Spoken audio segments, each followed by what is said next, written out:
Currently, RJ45 connectors don't have an industry association like USB or HDMI.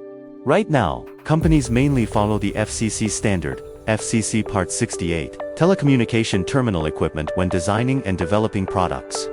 Because the RJ45 female sockets our company produces need to be compatible with all standard-compliant network cable plugs on the market. The window size strictly follows the FCC specifications for RJ45 female 8P8C connector dimensions.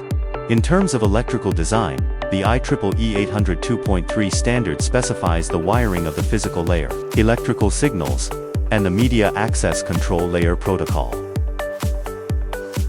The company's RJ45 connectors, ranging from 100 megabits per second to 10 gigabits per second, are all designed according to the IEEE 802.3 standard.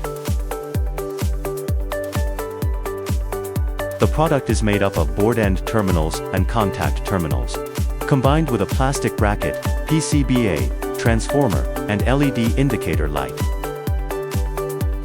Can be shielded with a metal casing. Gold-plated pins can give better connectivity and resist corrosion.